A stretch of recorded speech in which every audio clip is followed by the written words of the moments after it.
maka tidak akan mampu diruqyah sumuni ruqyatihi wa aftiru li ruqyatihi. Berpuasalah kamu setelah melihat bulan, wa aftiru, dan berbukalah setelah melihat bulan.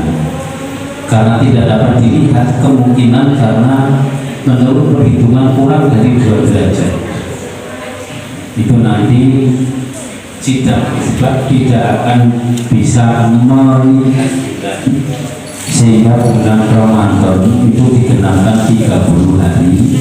Maka 1 Syawalnya jatuh pada hari Sabtu tanggal 22 April 2023. Yang menggunakan hisab itu walaupun tidak terlihat dengan pandangan mata, tetapi terlihat dengan. Assalamualaikum warahmatullahi wabarakatuh. Bismillahirrahmanirrahim. Alhamdulillahirabbil alamin. Wassalatu wassalamu ala asyrafil anbiya'i wal mursalin wa ala alihi wa sahbihi ajma'in. Amma ba'du.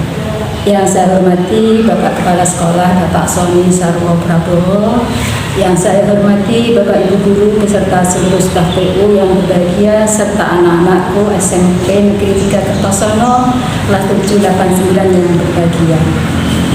Pada kesempatan kali ini kita akan berbicara bagaimana kita mengisi Ramadan ini dengan perbuatan-perbuatan yang baik.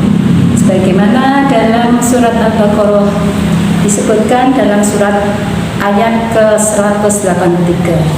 A'udzubillahi minasyaitonirrajim. Bismillahirrahmanirrahim.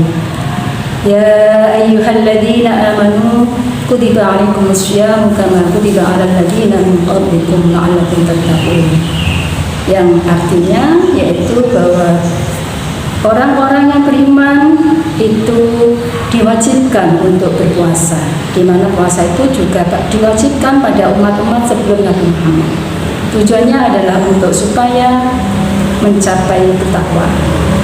Anak-anak, jadi bulan Ramadan ini adalah bulan yang penuh berkah, bulan yang ditunggu-tunggu oleh umat Islam karena pahalanya sangat dilipat gandakan. Tadi sudah Ibu singgung, banyak sekali amalan-amalan yang kita lakukan. Di antaranya anak-anak kemarin bisa melihat bahwa ada mulai bulan Ramadan kali ini, alhamdulillah ini ada kebiasaan membaca surat-surat pendek. Surat-surat pendek saya juga sangat terkejut, ternyata begitu sekali kita rekaman, anak-anak sudah bisa, dan kemudian sampai sekarang kita putar untuk digurukan. Tentunya memakai alat yang namanya HP. Jadi HP itu memang sangat-sangat penting dalam kehidupan kita, karena kita memang zamannya zaman milenial, di mana zaman milenial itu banyak sekali perubahan-perubahan yang kita harus selalu adaptasi. Salah satu diantaranya adalah pemakaian HP. HP memang banyak sekali manfaatnya. Salah satunya tadi rekaman, anak-anak bisa merekam, kemudian bisa didengarkan. Kemudian ada juga beberapa kerugian-kerugian atau beberapa hal yang kalau tidak kita gunakan dengan baik itu menimbulkan sesuatu yang tidak baik bagi pengguna. Salah satu diantaranya adalah menyebabkan kita malas untuk beraktivitas. Karena apa anak-anak? Dengan memakai HP, anak-anak itu sibuk, tidak mau gerak, duduk, hanya melihat HP. Yang kedua adalah dia terkucil dari lingkungannya. Karena apa? Dia tidak mau bersosialisasi. Kalau tidak mau bersosialisasi, otomatis dia tidak akan banyak temannya. Yang ketiga adalah waktunya banyak yang terbuang dengan percuma.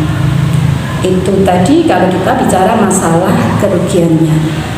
Ibarat pisau itu apabila kita gunakan dengan baik itu akan baik, tapi apabila kita gunakan untuk hal yang jelek akan mencelakakan orang lain. Demikian juga HP kalau kita pakai untuk hal-hal yang baik, maka kita dengan sekali HP kita bisa menjalin pertemanan dengan sangat banyak orang.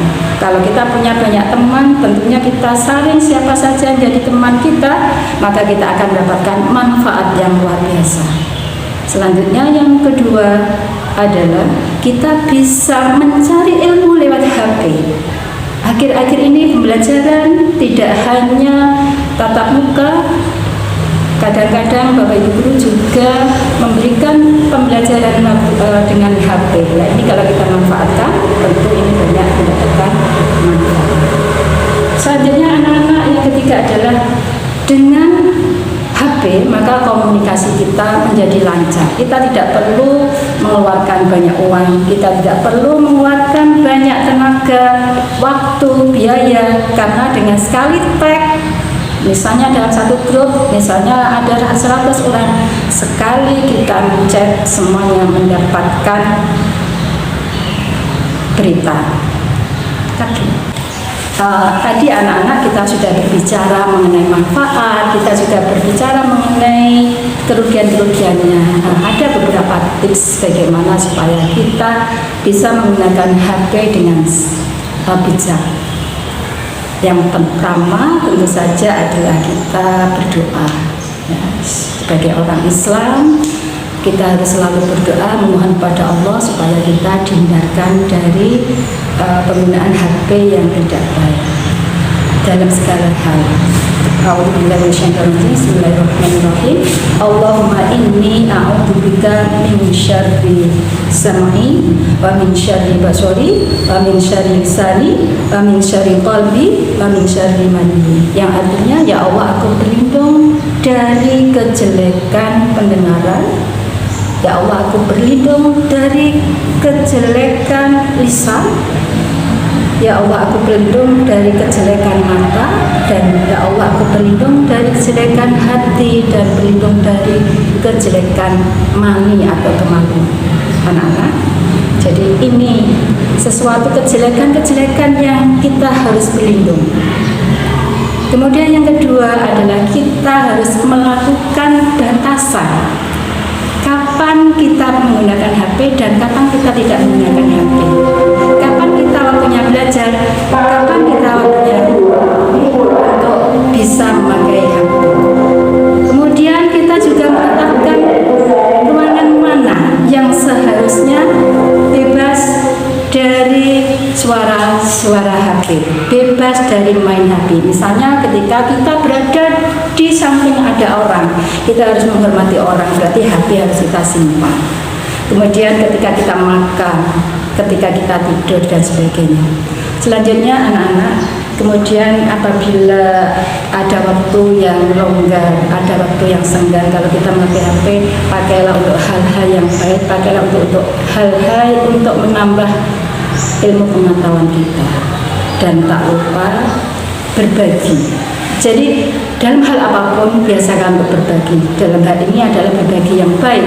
Ya, kalau makanan yang kita bagi. Kalau HP, apa yang kita bagi? Yang kita bagi adalah hal-hal yang baik. Contohnya seperti ini, ada tausiah kemudian dibagi di HP dan sebagainya.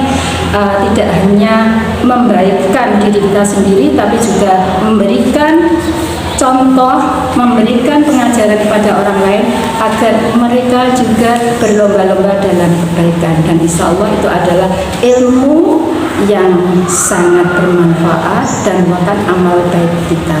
Demikian anak-anak yang bisa saya sampaikan. Kurang lebihnya apabila ada kekurangan, mohon maaf yang sebesar-besarnya. Wallahul muwaffiq ila aqwamit thoriq.